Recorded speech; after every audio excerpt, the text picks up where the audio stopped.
Last topic है, ये हमारा कहलाता है बेस आइंस्टाइन कंडेंसेट। ये क्या चीज़ होता है? BEC base Einstein condensate. ओ ये short form BEC, sorry Bose, हाँ बेस नहीं, बोस आइंस्टाइन कंडेंसेट। ये क्या चीज़ है? आइंस्टाइन ने बेसिकली इस पर एक्सपेरिमेंट किया था, इसलिए उसका नाम पड़ा। कंडेंसेशन का प्रोसेस होता है। कंडेंसेशन पढ़ा है हमने? कंडेंसेशन क्या होती है? कंडेंस करना। और एवापोरेशन पढ़ा है? एवापोरेशन क्या होता है? गैस के मॉलिक्यूल्स एवापोरेट होते हैं, जब उनको एनर्जी मिलती है तो गैस के मॉलिक्यूल ऊपर जाने शुरू होते हैं। कंडेंसेट उसका रिवर्स प्रोसेस है। रिवर्स प्रोसेस, गैस के मॉलिक्यूल में एनर्जी दोगे तो एवापोरेट होना शुरू हो जाएंगे। एवापोरेट को उल्टा कर दो तो क्या कंडेंसेट। आपने अब देखो, हम ये पढ़ा है बोस आइंस्टाइन कंडेंसेट है। आइंस्टाइन नाम रखा क्यों उसका? क्योंकि आइंस्टाइन ने इस पर एक्सपेरिमेंट वगैरह किए थे, उसी निकाला। कंडेंसेट के अंदर हम रखा क्योंकि इसके अंदर कंडेंसेशन का प्रोसेस होता है। कंडेंसेशन का प्रोसेस क्या होता है? जैसे एवापोरेशन का प्रोसेस होता है। एवापोरेशन का प्रोसेस में पता है, जब किसी लिक्विड को बॉयल किया जाता है तो उसके वेपर्स बनना शुरू हो जाते हैं, या वैसे ही अगर उसके वेपर्स हवा में उड़ रहे हैं, कोई अगर बहुत वोलेटाइल लिक्विड है तो क्या होता है, उसके लिक्विड हवा में जब एनर्जी मिलती है, वेपर्स जब बॉयल लिक्विड को बॉयल करते हैं, लिक्विड के मॉलिक्यूल्स को एनर्जी बहुत ज़्यादा मिलती है, वो ऊपर आते हैं, ऊपर पानी की सतह के ऊपर आते हैं। ऊपर आने के बाद वो हवा में एवापोरेट कर जाते हैं। ये एवापोरेशन होता है। कंडेंसेट में क्या होता है? देखो, आपने ये देखा होगा, जब आप दूध की देगची को जब गर्म करते हो, जब आपने देख लिया हाँ भाई दूध बॉयल हो गया पूरा, फिर आप देगची बंद कर देते हो और उसको ढकना रख देते हो। जब ढकना रख देते हो तो ढकना रखने के बाद आधे एक घंटे बाद जब ढकना हटाते हो, देखा ढकने को पानी जमा हो जाता है ना। ये तो वो पानी कैसे आ गया भाई? दूध तो नीचे पड़ा हुआ ना, यहाँ पर पानी कैसे आ गया? होता ये, जब चूल्हा बंद कर देते हो तो वो दूध तो गर्म हो चुका होता है। दूध के जितने भी वेपर्स निकल के हवा में जाना चाह रहे होते हैं, हवा में जाना, लेकिन ऊपर से ढकना रखा हुआ होता है तो हवा में जा नहीं पाते। जब ढकने टकराते हैं, अब उसकी जगह मिल नहीं थी, वही वो रुके हुए नीचे से मालिक आपने चूल्हा बंद कर दिया, ठीक है ना। अब वो दूध इस पर गर्म पड़ा हुआ है, और उसके वेपर्स आ रहा है, वो गर्म जैसे चूल्हा बन गया फ़ौरन ठंडा नहीं होता ना दूध, तो थोड़ी टाइम लेता है ठंडा होने में। आपने चूल्हा बंद कर दिया तो उसके वेपर्स निकलना है, कंटिन्यू निकल के ढकने से टकराते जा रहे हैं, ठीक है। जब ढकने टकराते हैं और आगे उनको जगह नहीं मिलती, यहीं पर रुक जाएंगे, घर मजबूरी रुक जाते हैं। और चूँकि चूल्हा बंद हुआ है, अब टेम्परेचर क्या होगा? कम होना शुरू होगा। टेम्परेचर कम होने का वेपर जहाँ पर जो जितने भी वेपर्स नीचे से दूध से निकल के यहाँ पर आके जमा होगा, उनको जगह नहीं मिल रही ऊपर जाने की, ठीक है। और टेम्परेचर चूँकि चूल्हा बंद होगा, टेम्परेचर कम हो रहा है, कम होते होते वो दोबारा वेपर्स कन्वर्ट हो जाते हैं किसमें?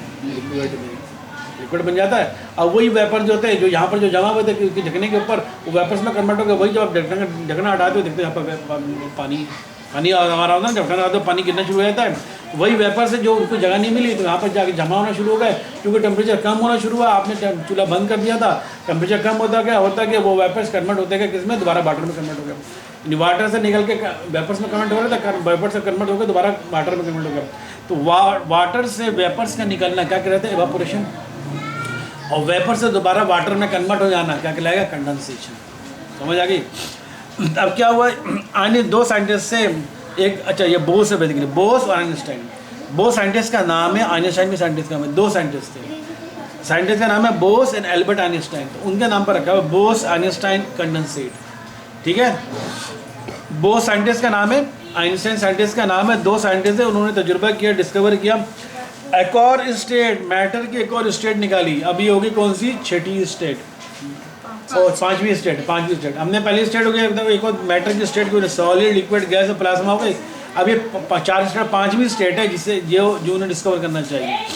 मैटर की पांचवी स्टेट, ठीक है, वो किसने? बोस साइंटिस्ट का नाम है, आइंस्टाइन साइंटिस्ट का नाम है। उन्होंने क्या किया? उन्होंने एक्सपेरिमेंट किया। एक्सपेरिमेंट करने के बाद, लेकिन उस वक्त जब 1920 की बात है, जब एक्सपेरिमेंट कर रहे थे, नई स्टेट निकालना चाह रहे थे, मैटर की नई स्टेट निकालना चाह रहे थे, उसमें कंडेंसेशन का प्रोसेस होता है। कंडेंसेशन के प्रोसेस के जरिए मैटर की नई स्टेट डिस्कवर करना चाहिए। तो उस वक्त 1920 की बात है, उस वक्त उनके पास इतने इक्विपमेंट नहीं थे कि वो इसको प्रैक्टिकली को सही से कर सके। 1995 में एक और दो साइंटिस्ट थे, एरिक कॉर्नेल और कार्ल वेमन। ये दोनों साइंटिस्ट ने इन्होंने प्रपोज किया दूसरी स्टेट, जिसका नाम दिया बोस आइंस्टाइन स्टेट। तो 1920 में आइंस्टाइन और बोस ने तो अपना इसकी थ्योरी दी और एक्सप्लेनेशन देना चाहिए, लेकिन उसको एक्सपेरिमेंट, उनके पास इतने इंस्ट्रूमेंट नहीं थे जो वो उसको प्रैक्टिकली करके दिखा पाते, या कुछ थ्योरी तो उन्होंने बना दी थी। तो उनकी थ्योरी को आगे लेकर दो साइंटिस्ट और आए थे, एरिक और कार्ल ने। इन्होंने उनकी थ्योरी की बुनियाद पर उन्होंने एक नई स्टेट दरियाफ्त की। उन्होंने इन्हीं को आइंस्टाइन की और बोस की थ्योरी को आगे लेकर चले और आके उन्होंने एक नया स्टेट जो है दरियाफ्त की, बताया कि मैटर की 5वीं स्टेट भी है जिसको उसने नाम दिया बोस आइंस्टाइन कंडेंसेट प्रोसेस। इसमें क्या होता है, उन्होंने कहा प्लाज्मा स्टेट कैसी स्टेट होती है। प्लाज्मा स्टेट में आपको पता है गैस के मॉलिक्यूल्स जो होते हैं, वो एटम जो होते हैं, वो सुपर एक्साइटेड स्टेट में होते हैं। सुपर एक्साइटेड स्टेट में उसी वक्त देखो हमने क्या कहा, प्लाज्मा स्टेट क्या होती है, आप गैस के मॉलिक्यूल एक जगह खड़े हुए हैं, जब गैस के मॉलिक्यूल, अब जैसे हीलियम का एक मॉलिक्यूल है, तो हीलियम के एक मॉलिक्यूल में उसका इलेक्ट्रॉन घूम रहा है, ठीक है, वो इलेक्ट्रॉन इजीली तो नहीं मूव करता, अपने इजीली तो अपना ऑर्बिट छोड़ के जा नहीं सकता। ज़ाहिर बात है उस इलेक्ट्रॉन को बहुत ज़्यादा एनर्जी मिली होगी तभी तो वो अपना ऑर्बिट को भी छोड़ के निकल गया, ठीक है। आपने जब गैस के मॉलिक्यूल्स को बहुत ज़्यादा एनर्जी देते हैं तब उसके मॉलिक्यूल के इलेक्ट्रॉन अपने ऑर्बिट से मूव करने के बजाय ऑर्बिट से बाहर निकल जाते हैं। तो हम कहते हैं वो जो स्टेट है प्लाज्मा स्टेट में, उसमें एटम जो होते हैं वो सुपर एक्साइटेड हो चुके होते हैं, एटम को इतनी एनर्जी मिल चुकी होती है कि उनके इलेक्ट्रॉन अपने ऑर्बिट को छोड़ के भाग रहे होते हैं। तो हम कहते हैं प्लाज्मा स्टेट में एटमों के, गैसों के एटम या मॉलिक्यूल जो सुपर एक्साइटेड स्टेट में होते हैं, ठीक है। जबकि बोस आइंस्टाइन जो प्रोसेस है इसमें जो होता है, ये बोलता है ये मैटर की ऐसी स्टेट है जिसमें गैस के मॉलिक्यूल बिल्कुल इसको अपोजिट होते हैं।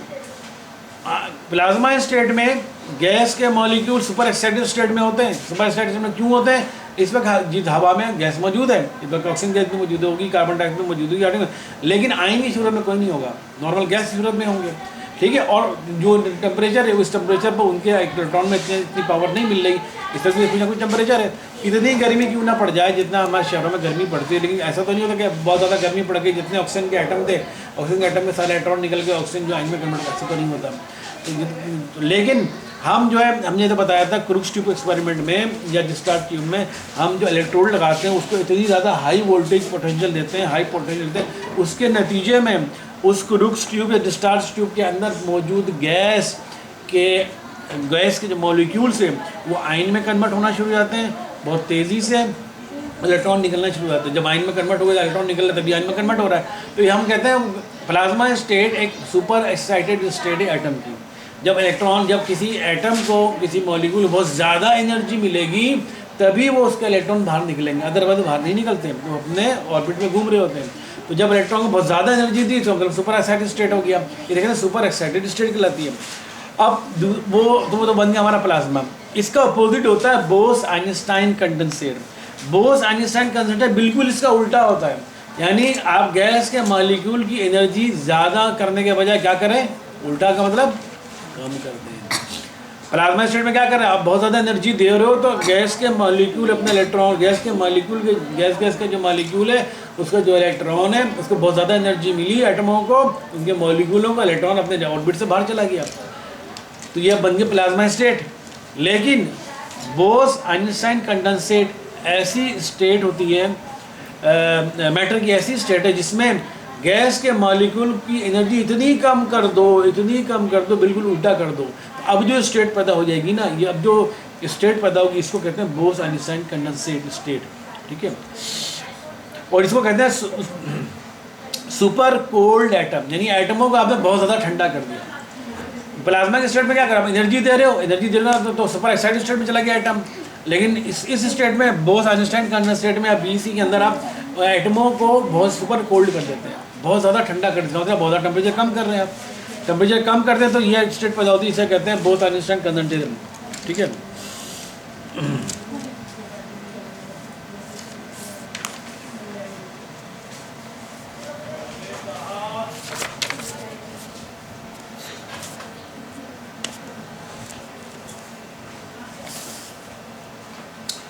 अब ये बोलता है BEC बोस आइंस्टाइन कंडेंसेट कब होता है, बोलता है ये उस वक्त होगा जब टेम्परेचर जो होगा सुपर लो हो जाएगा। गैस के मॉलिक्यूल या जिस एनवायरनमेंट में आप तजुर्बा कर रहे हैं, जिस ट्यूब के अंदर आपने गैस ली है उस ट्यूब के अंदर या उस कंटेनर के अंदर आप गैस के मॉलिक्यूल की एनर्जी वहाँ उस एनवायरनमेंट का टेम्परेचर बहुत ज़्यादा ठंडा कर देंगे, टेम्परेचर बहुत लो कर देंगे। वहाँ बोल के आवाज़ लगा दी।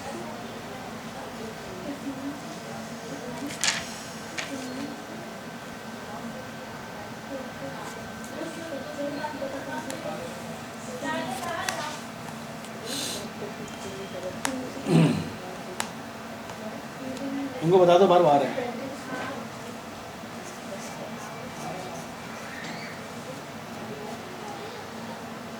जल्दी आओ।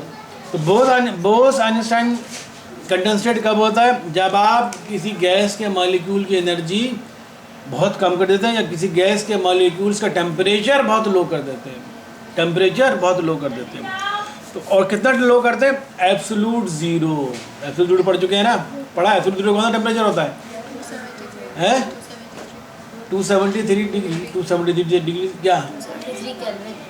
273 0 डिग्री केल्विन बराबर 273 degree centigrade, minus 273 degree centigrade. Minus में ना 273 डिग्री सेंटीग्रेड तो बहुत टेम्परेचर हो जाएगा। 100 डिग्री सेंटीग्रेड तो पानी पाल होता है, 273 डबल हो गया उसका। माइनस 273 डिग्री सेंटीग्रेड वो टेम्परेचर जिसे कहते हैं एब्सोल्यूट टेम्परेचर। एब्सोल्यूट टेम्परेचर अगर हम गैस के मॉलिक्यूल को दें तो गैस एक नई स्टेट में चला जाता है जो कहलाता है मैटर की नई स्टेट में जाती है BEC, Bose Einstein condensate process कहलाता है।